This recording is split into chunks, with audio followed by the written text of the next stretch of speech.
السلام علیکم dear friends, welcome to the channel جو کہ ہے ایپیسوڈک ناول سٹوریز۔ دید مون، اس کو لکھا ہے مصباح نے اور اس کی قسط نمبر ہے 4۔ ابھی تم ریلیکس ہو جاؤ، اس سب کے بارے میں نہ سوچو دیدم، بہت جلد سب کچھ ٹھیک ہو جائے گا۔ ابھی گھر کا ماحول تھوڑا نارمل ہو جائے تو میں تمہیں اس رشتے سے آزاد کر دوں گا، پھر تم بھی اپنی مرضی سے اپنے لائف پارٹنر کو سلیکٹ کرنا، اوکے؟ سب ٹھیک ہو جائے گا۔ چھوٹے چھوٹے قدم اٹھاتے وہ بیڈ کے پاس آیا اور جینس کی پاکٹ میں ہاتھ ڈالے کھڑا ہو گیا۔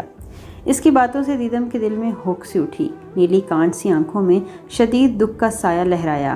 مجھے کسی اور کو اب سلیکٹ نہیں کرنا، آپ کو میں بتا چکی ہوں کہ میں آپ کے راستے کی رکاوٹ نہیں بنوں گی۔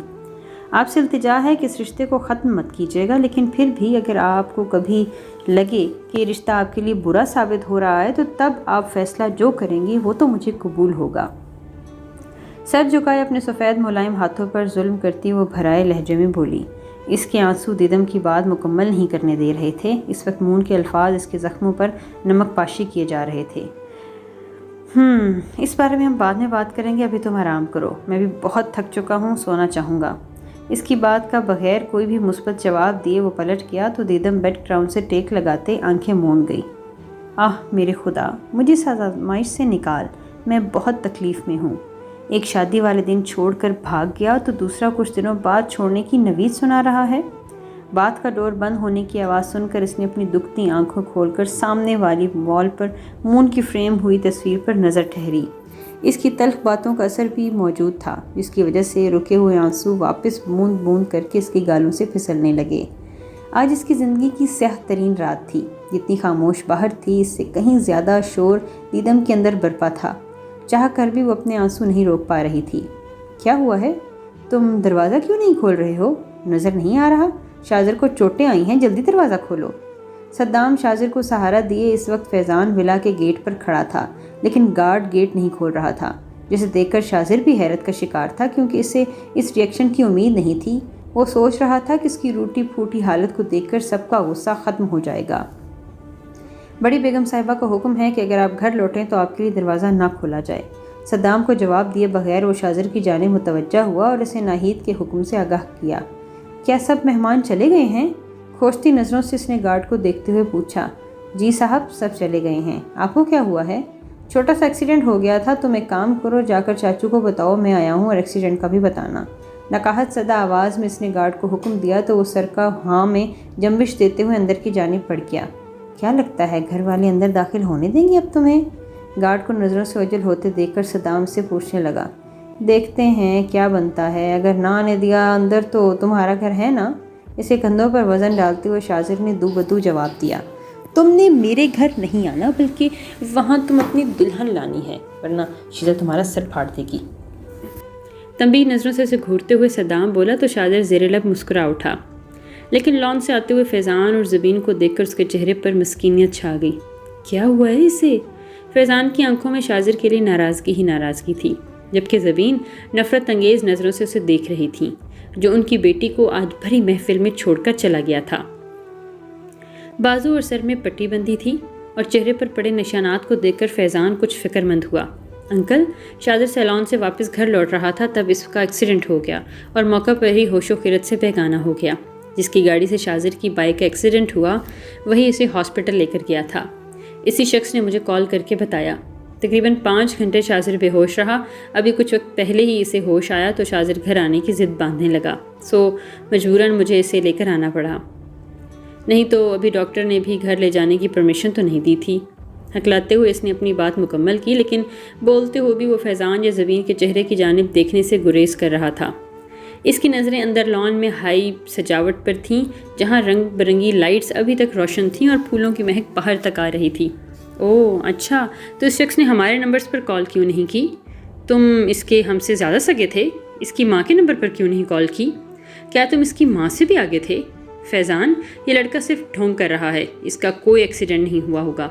اگر کچھ ہوا بھی ہے تو اس نے خود سے کیا ہے، تاکہ میری بیٹی سے اسے چھٹکارا مل سکے۔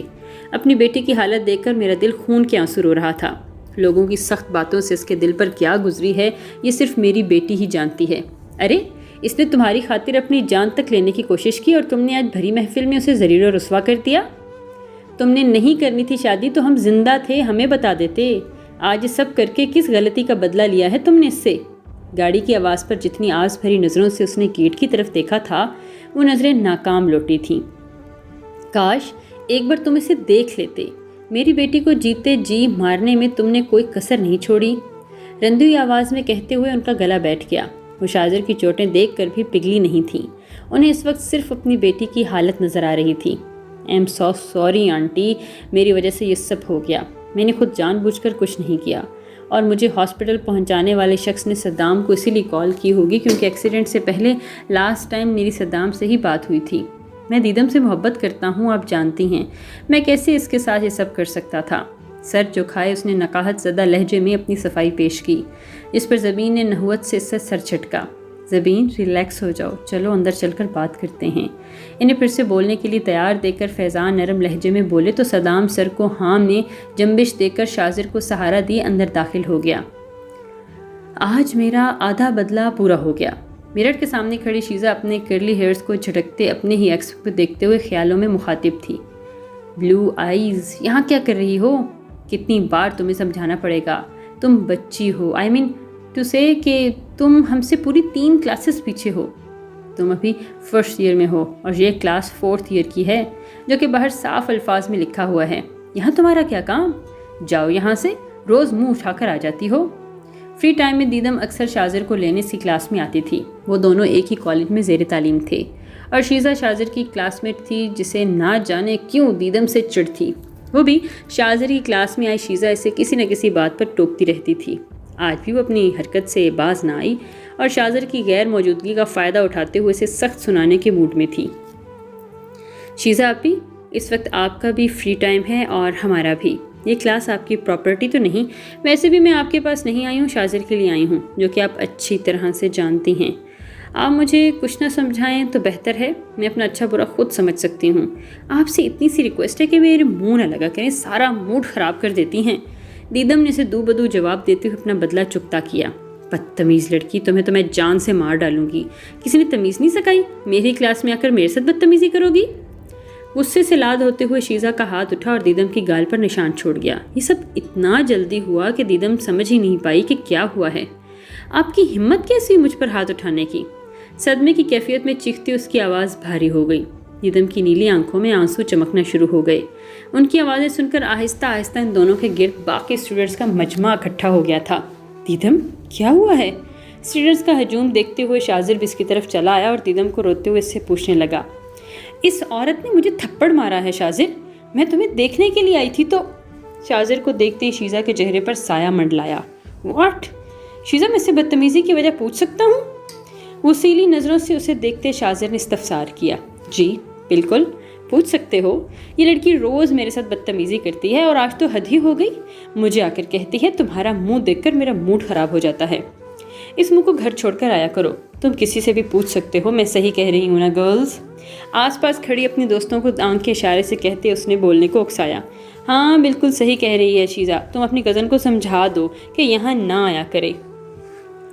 شیزہ کی چہکتی ہوئی ایک دوست نے شاذر کو فری میں مشورہ بھی دے ڈالا اور اب دیدم کو گھور رہا تھا۔ چلو دیدم یہاں سے، اور شیزہ تالی ایک ہاتھ سے نہیں بچتی، آئندہ تمہیں بھی اس بات کا خیال رکھنا چاہیے۔ دیدم کی جانب متوجہ ہوتے ہوئے وہ بولا اور اس کا ہاتھ پکڑ کر باہر لے جانے لگا، لیکن دیدم اپنی جگہ سے نہیں ہٹی۔ اب کیا مسئلہ ہے دیدم؟ وہ بھی رک کر اسے سوالیہ نظروں سے دیکھتے ہوئے پوچھنے لگا، لیکن دیدم نے کوئی بھی جواب دیے بغیر اس کے ہاتھ سے اپنا ہاتھ نکالا اور شیزہ کو واپس تھپڑ جڑ دیا۔ پورے مجمع میں ایک دم سکوت چھا گیا۔ یہ مسئلہ تھا، اسے جواب دینا تھا، اب چلو۔ شیزہ کے سرخ چہرے کو دیکھتے ہوئے اس نے شاذر کا ہاتھ تھاما اور وہاں سے نکلتی چلی گئی۔ اپنی گال پر ہاتھ رکھتے ہوئے وہ خیالوں سے باہر آئی۔ مس دیدم، تم نے شیزہ کو تھپڑ مار کر کیا سوچا تھا؟ شیزہ خاموش ہو جائے گی؟ نو نیور مائی ڈیئر دیدم، تم سوچ بھی نہیں سکتی کہ آج میں کتنی خوش ہوں کہ پوری فیملی اور گیسٹ کے سامنے تمہارا سر جھکا ہوا تھا اور آنسو ٹوٹ ٹوٹ کر گود میں گر رہے تھے۔ میرے دل پر سمجھو ٹھنڈی ٹھنڈی برف پڑ رہی تھی۔ پرسکون سانس ہوا کے سپرد کرتے ہوئے اس نے آخری فخری انداز اپنے آپ پر ڈالی۔